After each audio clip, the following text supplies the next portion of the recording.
Hi friends, ಬನ್ನಿ ಇವತ್ತು Saanvi channel ಏನು ಸ್ಪೆಷಲ್ ನೋಡೋಣ. ಇದು ಕುಂಬಳಕಾಯಲ್ಲಿ ಸ್ವೀಟು ಮಾಡ್ಬೋದು, ಖಾರನೂ ಮಾಡ್ಬೋದು. ನನಗೆ ಭಾಳ ಇಷ್ಟ ಅಂದರೆ ಸ್ವೀಟು. ಆದರೆ ನಮ್ಮ ಮನೆಯವ್ರು ಇವತ್ತು ಖಾರ ಮಾಡಬೇಕು ಅಂತ ರೆಡಿ ಮಾಡಿದ್ದಾರೆ. ನೋಡೋಣ ಏ ಥರ ಮಾಡ್ತಾರೆ, ನನಗೆ ಇಷ್ಟ ಆಗುತ್ತೋ ಇಲ್ವೋ. ಆದರೂ ನನಗೆ ಖಾರ ಲೈಕ್ ಇಲ್ಲ. ನೋಡಿ, ಇದು ಈರುಳ್ಳಿ, ಕಾಯಿ, ಮೆಣಸಿನ್ಕಾಯಿ ಎಲ್ಲ ತೊಗೊಂಡಿದ್ದಾರೆ. ಕುಕ್ಕರಲ್ಲಿ ಸ್ವಲ್ಪ ಎಣ್ಣೆ ಹಾಕಿ, ಕಾಯಿಲಿ ಎಣ್ಣೆ ಸ್ವಲ್ಪ ಕಾದ್ಮೇಲೆ ಸ್ವಲ್ಪ ಸಾಸಿವೆ ಎಣ್ಣೆ ಕಾದಿದೆ ಅಂತ ಗೊತ್ತಾಯ್ತು. ಇವಾಗ ಒಂದು ಸ್ವಲ್ಪ ಕಡಲೆಬೇಳೆ ಆದಮೇಲೆ ಸ್ವಲ್ಪ ಎಲ್ಲ ಅದು ರೋಸ್ಟ್ ಆಗಬೇಕು. ಸ್ವಲ್ಪ ಎಲ್ಲ ಅದು ಡ್ರೈ ಇದಾದಮೇಲೆ ಬೆಂದಮೇಲೆ ಇವಾಗ ನೋಡಿ ಬೇಯ್ತಾ ಇದೆಯಲ್ಲ ಚೆನ್ನಾಗಿ. ನೋಡೋಣ ನಮ್ಮ ಮಿಸ್ಸಸ್ ಯಾವ ಥರ ಮಾಡ್ತಾರೆ ಇವತ್ತು ಅಂತ. ಇಷ್ಟ ಆಗುತ್ತೆ. ಸ್ವಲ್ಪ ಮೆಣಸಿನ್ಕಾಯಿ ಹಾಕೊಬೇಕು. ಮೆಣಸಿನ್ಕಾಯಿ ಹಾಕೊಂಡು ಸ್ವಲ್ಪ ಕರಿಬೇವಿನ ಸೊಪ್ಪು ಎಲ್ಲ ಸ್ವಲ್ಪ ರೋಸ್ಟ್ ಮಾಡ್ಕೊಬೇಕು. ಫ್ರೈ ಮಾಡಿಕೊಂಡು ಆಮ್ಕಿಂದ ಇದನ್ನು ಸ್ವಲ್ಪ ಚೆನ್ನಾಗಿ ರೋಸ್ಟ್ ಆಗಲಿ, ಹಾಗೆ ಬಿಟ್ಟಿದ್ದೀವಿ. ರೋಸ್ಟ್ ಆಗ್ತಾಯಿದೆ ಇವಾಗ. ನೋಡಿ, ಇದಕ್ಕೂ ಸ್ವಲ್ಪ ಎಲ್ಲ ಚಿಕ್ಕದಾಗಿ ಹಚ್ಚಿರ ಈರುಳ್ಳಿ ಹಾಕೊಂಡಿದ್ದೀವಿ. ಈರುಳ್ಳಿನೂ ಎಲ್ಲ ಚೆನ್ನಾಗಿ ಅದ್ರ ಜೊತೆಗೆ ರೋಸ್ಟ್ ಆಗುತ್ತೆ. ಈರುಳ್ಳಿ ಹಾಕ್ತಾಯಿದ್ದಾರೆ ಇವಾಗ. ಎಲ್ಲ ಒಂದು ಸ್ವಲ್ಪ ರೋಸ್ಟ್ ಮಾಡ್ಕೊತಾ ಇದ್ದೀವಿ. ಚೆನ್ನಾಗಿ ಬೇಯಬೇಕು ಅದು ಎಣ್ಣೆಯಲ್ಲಿ ಬೇಯ್ತಾ ಇದೆ ನೋಡಿ ಫ್ರೆಂಡ್ಸ್. ಎಲ್ಲ ಕಂದು ಬಣ್ಣಕ್ಕೆ ಬರಬೇಕದು. ಅದೆಲ್ಲ ಹಸಿ ಎಲ್ಲ ಹೋದ್ಮೇಲೆ ಸ್ವಲ್ಪ ಇವಾಗ ಅದು ಕುಂಬಳಕಾಯಿದು ಪೀಸ್ ಮಾಡ್ಕೊಂಡಿರೋದು ಅದಕ್ಕೆ ಹಾಕ್ತಾಯಿದ್ದಾರೆ. ಅದಕ್ಕೆ ಸಣ್ಣಗೆ ಹೆಚ್ಚಿರೋಂಥ ಕುಂಬಳಕಾಯಿನ ಚೆನ್ನಾಗಿ ರೋಸ್ಟ್ ಅದು ಮಾಡ್ಕೋಬೇಕು. ಸ್ವಲ್ಪ ಅರಿಶಿನ ಪುಡಿ, ಚಿಟಿಕೆಯಷ್ಟು ಅರಿಶಿನ ಪುಡಿ ಹಾಕಬೇಕು. ರುಚಿಗೆ ತಕ್ಕಷ್ಟು ಉಪ್ಪು ಹಾಕ್ಕೊಂಡು ಚೆನ್ನಾಗಿ ಇವಾಗ ಬೇಯಿಸ್ಬೇಕು. ಅದನ್ನು ಎಣ್ಣೆಯಲ್ಲಿ ಕ್ಲೀನಾಗಿ ಬೇಯಬೇಕದು ಚೆನ್ನಾಗಿ. ನೋಡಿ ಫ್ರೆಂಡ್, ಸ್ಪೂನ್ ಹಾಕಿ ತಿರುಗಿಸ್ತಾಯಿದ್ರೆ ಎಣ್ಣೆಲೇ ಎಲ್ಲ ರೋಸ್ಟಾಗಿ ಬೇಯುತ್ತೆ. ಒಂದು 2 ನಿಮಿಷ ಚೆನ್ನಾಗಿ ಬೇಯಬೇಕು.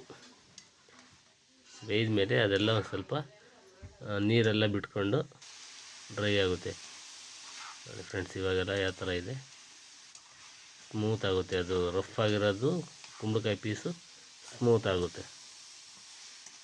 ಈ ಥರ ಎಲ್ಲ ಕುಕ್ಕರಲ್ಲಿ ಬೇಯಿಸ್ಬೇಕು ಚೆನ್ನಾಗಿ. ಎಣ್ಣೆಲೇ ಬೇಯಿಸ್ಬೇಕದು.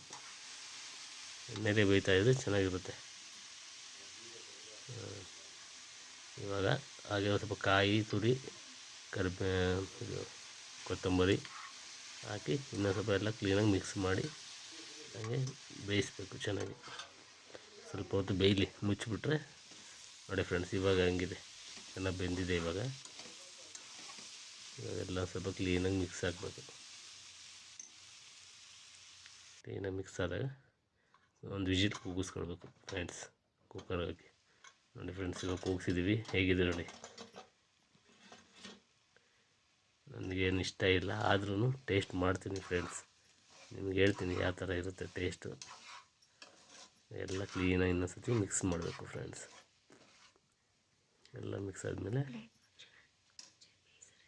ಪಲ್ಯ ರೆಡಿ ಆಯಿತು. ಸೂಪರಾಗಿ ಬಂದಿದೆ, ಭಾಳ ಟೇಸ್ಟ್ ಇದೆ. ನನಗೂ ಭಾಳ ಇಷ್ಟ ಆಯಿತು. ಸ್ವೀಟ್ಗಿಂತ ಖಾರನೂ ಇಷ್ಟ ಆಯಿತು. ಸ್ವೀಟು ಇಷ್ಟ ಆಗುತ್ತೆ ನನಗೆ. ಖಾರನೂ ಚೆನ್ನಾಗಿದೆ, ಭಾಳ ಟೇಸ್ಟಿಯಾಗಿದೆ. ನೀವು ಟೇಸ್ಟ್ ಮಾಡಿ ಕಮೆಂಟ್ ಮಾಡಿ ಫ್ರೆಂಡ್ಸ್. ಬಾಯ್. ಬನ್ನಿ, ಕಹಿಯಾದ ಹಾಗಲಕಾಯಿನಲ್ಲಿ ರುಚಿಯಾದ ಪಲ್ಯ ಯಾವ ರೀತಿ ಮಾಡೋದು ಅಂತ ನೋಡೋಣ. ಹಾಗೆ ಒಂದು 4-5 ಈರುಳ್ಳಿ, ಒಂದು 3 ಟೊಮೆಟೊ, ಹಾಗೆ ಖಾರಕ್ಕೆ ಬೇಕಾದಷ್ಟು ಹಸಿಮೆಣ್ಸಿನ್ಕಾಯಿನ ಹಚ್ಕೊಂಡಿದ್ದೀನಿ. ಈಗ ಒಗ್ಗರಣೆಗೆ ಇಟ್ಟಿದ್ದೀವಿ. ಸ್ವಲ್ಪ ಎಣ್ಣೆ ಹಾಕ್ಕೊಂಡು ಸಾಸಿವೆ ಸಿಡಿಯೋಷ್ಟು ಎಣ್ಣೆ ಹಾಕ್ಕೊಳ್ಳಿ. ಹಾಗೆ ಸ್ವಲ್ಪ ಕಡಲೆಬೇಳೆ ಹಾಕ್ಕೊಂಡು, ಕಡಲೆಬೇಳೆ ಸ್ವಲ್ಪ ಕಂದು ಬಣ್ಣ ಬಂದ ತಕ್ಷಣ ನೀವು ಸ್ವಲ್ಪ ಹಸಿ ಕರ್ಬೇವಿನ ಸೊಪ್ಪು ಇದ್ದರೆ ಕರ್ಬೇವಿನ ಸೊಪ್ಪು ಬಳಸ್ಕೊಳ್ಳಿ. ನಾನೀಗ ಸ್ವಲ್ಪ ಒಣಗಿರೋಂಥ ಕರ್ಬೇವಿನ ಸೊಪ್ಪನ್ನ ಯೂಸ್ ಮಾಡ್ತಾಯಿದ್ದೀನಿ. ಈಗ ಕರ್ಬೇವಿನ ಸೊಪ್ಪನ್ನ ಹಾಕ್ಕೊಂಡು ನಾವು ಆಗಲೇ ಹಚ್ಚಿಟ್ಕೊಂಡಿರೋಂಥ ಹಸಿಮೆಣ್ಸಿನ್ಕಾಯಿನ ಈಗ ಚೆನ್ನಾಗಿ ಎಣ್ಣೆಯಲ್ಲಿ ಫ್ರೈ ಮಾಡ್ಕೊಳ್ಳೋಣ. ಹಾಗೆಯೇ ಸಣ್ಣಗೆ ಹಚ್ಚಿರೋಂಥ ಈರುಳ್ಳಿ ಕೂಡ ಹಾಕ್ಕೊಂಡು ಎಣ್ಣೆನಲ್ಲಿ ಚೆನ್ನಾಗಿ ಫ್ರೈ ಮಾಡ್ಕೊಬೇಕು. ಹಾಗಲಕಾಯಿನ ನಾವು ಬೇಯಿಸ್ಕೊಂಡಿಲ್ಲ, ಯಾಕಂದರೆ ಕೆಲವರು ಬೇಯಿಸ್ಕೊಂಡು ಮಾಡ್ತಾರೆ. ಇದು ಹಾಗೆ ಮಾಡೋಣ, ತುಂಬ ಚೆನ್ನಾಗಿ ಬರುತ್ತೆ ಟೇಸ್ಟು. ಈಗ ಈರುಳ್ಳಿ ಸ್ವಲ್ಪ ಒಂದು ಮೀಡಿಯಮ್ಮಾಗಿ ಚೆನ್ನಾಗಿ ಬೆಂದಮೇಲೆ ನಾವು ಇದ್ರ ಜೊತೆ ಹಾಗಲಕಾಯಿನ ಕೂಡ ಮಿಕ್ಸ್ ಮಾಡ್ಕೊಬೇಕು. ಹಾಗಲಕಾಯಿನ ಮಿಕ್ಸ್ ಮಾಡ್ಕೊಂಡ್ಮೇಲೆ ಸ್ವಲ್ಪ ಅದು ಎಣ್ಣೆನೆಲ್ಲ ಚೆನ್ನಾಗಿ ಬೇಯಿಸ್ಕೊಂಡ್ರೆ ತುಂಬ ಚೆನ್ನಾಗಿರುತ್ತೆ. ಓಕೆ, ಈರುಳ್ಳಿ ಎಲ್ಲ ಚೆನ್ನಾಗಿ ಎಣ್ಣೆಯಲ್ಲಿ ಫ್ರೈ ಆಗಿದೆ. ಈ ರೀತಿಯಲ್ಲಿ ಫ್ರೈ ಮಾಡ್ಕೊಳ್ಳಿ. ನೀವು ಹಾಗಲಕಾಯಿ ಎಷ್ಟು ತೊಗೊತೀರೋ ಆ ಹಾಗಲಕಾಯಿಗೆ ತಕ್ಕಷ್ಟು ಟೊಮೆಟೊ ಕೂಡ ಚೆನ್ನಾಗಿ ಹಚ್ಕೊಂಡು ಇಟ್ಕೋಬೇಕು. ನಾನು ಈಗ 4 ಹಾಗಲಕಾಯಿ ತೊಗೊಂಡಿದ್ದೀವಿ, ಹಾಗಾಗಿ ಟೊಮೆಟೊ ಕೂಡ 4 ಟೊಮೆಟೊ ತೊಗೊಂಡಿದ್ದೆ. ಓಕೆ, ಈರುಳ್ಳಿ ಬೆಂದಿದೆ. ಈಗ ಹಾಗಲಕಾಯಿನೂ ಕೂಡ ಈ ರೀತಿಯಲ್ಲಿ ಮಿಕ್ಸ್ ಮಾಡಿಕೊಂಡು ಇದನ್ನಂತೂ ಒಂದು 5 ನಿಮಿಷ ಆದರೂ ನೀವು ಬೇಯಿಸಲೇಬೇಕು. ತುಂಬ ಚೆನ್ನಾಗಿ ಬೆಂದಷ್ಟು ರುಚಿ ಇರುತ್ತೆ. ಎಣ್ಣೆನೆಲ್ಲ ಫ್ರೈ ಮಾಡ್ಕೊಬೇಕು, ಯಾವುದೇ ಕಾರಣಕ್ಕೂ ನೀರನ್ನ ಆ್ಯಡ್ ಮಾಡ್ಕೊಬಾರ್ದು. ಈ ರೀತಿಯಲ್ಲಿ ಎಣ್ಣೆನಲ್ಲೇ ಚೆನ್ನಾಗಿ ಫ್ರೈ ಮಾಡಬೇಕು. ಒಂದು ಸ್ವಲ್ಪ ಪ್ಲೇಟ್ ಮುಚ್ಕೊಂಡು ಆ ಹಬೆಯಲ್ಲಿ ಕೂಡ ಚೆನ್ನಾಗಿ ಬೇಯಿಸ್ಕೊಂಡ್ರೆ ಹಾಗಲಕಾಯಿ ತುಂಬಾ ಟೇಸ್ಟಾಗಿರುತ್ತೆ. ಆ್ಯಕ್ಚುಲಿ ನಮ್ಮ ಮನೆಯವರು ಹಾಗಲಕಾಯಿ ಪಲ್ಯ ಅಂದರೆ ತಿಂತಾ ಇರಲಿಲ್ಲ ಅವರು. ಈ ರೀತಿಯಲ್ಲಿ ಮಾಡಿಕೊಟ್ವಿ. ಹಾಗೆ ಸ್ವಲ್ಪ ಹುಣಸೆಹಣ್ಣು ಬೆಲ್ಲ ಕೂಡ ಆ್ಯಡ್ ಮಾಡ್ಕೊಳ್ಳೋರು ಸ್ವಲ್ಪ ಆ್ಯಡ್ ಮಾಡ್ಕೊಬೋದು, ತುಂಬ ಚೆನ್ನಾಗಿರುತ್ತೆ. ಈ ರೀತಿಯಲ್ಲಿ ಸ್ವಲ್ಪ ಹಾಗೆ ವಿಜಿಲ್ ಹಾಕಿ ಕೂಗ್ಸೋದು ಬೇಡ, ಸುಮ್ಮನೆ ಹಾಗೆ ಮೀಡಿಯಮ್ಮಾಗಿ ಪ್ಲೇಟ್ ಮುಚ್ಕೊಂಡು ಬೇಯಿಸ್ಕೊಂಡು ಹಬೆನಲ್ಲೇ ಚೆನ್ನಾಗಿ ಬೇಯಿಸ್ಕೊಬೇಕು ಎಣ್ಣೆಯಲ್ಲಿ. ಈ ರೀತಿಯಲ್ಲಿ ಚೆನ್ನಾಗಿ ಒಂದು 5 ನಿಮಿಷ ನೀವು ಚೆನ್ನಾಗಿ ಬೇಯಿಸ್ಕೊಬೇಕು. ಹಾಗಲಕಾಯಿ ಒಂದು 3/4 ಭಾಗ ಬೆಂದ ಮೇಲೆ ಟೊಮೆಟೊನ ಆ್ಯಡ್ ಮಾಡಿಕೊಂಡು ಆ ಟೊಮೆಟೊನೂ ಕೂಡ ಎಣ್ಣೆಯಲ್ಲಿ ಚೆನ್ನಾಗಿ ಬೇಯಿಸ್ಕೊಬೇಕು. ಈ ಟೊಮೆಟೊ ಹಾಕಿದ ತಕ್ಷಣ ಸ್ವಲ್ಪ ನೀವು ರುಚಿಗೆ ತಕ್ಕಷ್ಟು ಉಪ್ಪನ್ನು ಆ್ಯಡ್ ಮಾಡ್ಕೊಳ್ಳಿ.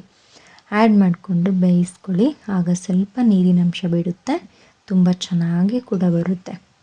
ಈಗ ಒಂದು ಅರ್ಧ ಟೀ ಸ್ಪೂನಷ್ಟು ಅರಿಶಿನ ಕೂಡ ಆ್ಯಡ್ ಮಾಡಿಕೊಂಡು ಅದನ್ನು ಕೂಡ ಚೆನ್ನಾಗಿ ಮಿಕ್ಸ್ ಮಾಡ್ಕೊಬೇಕು.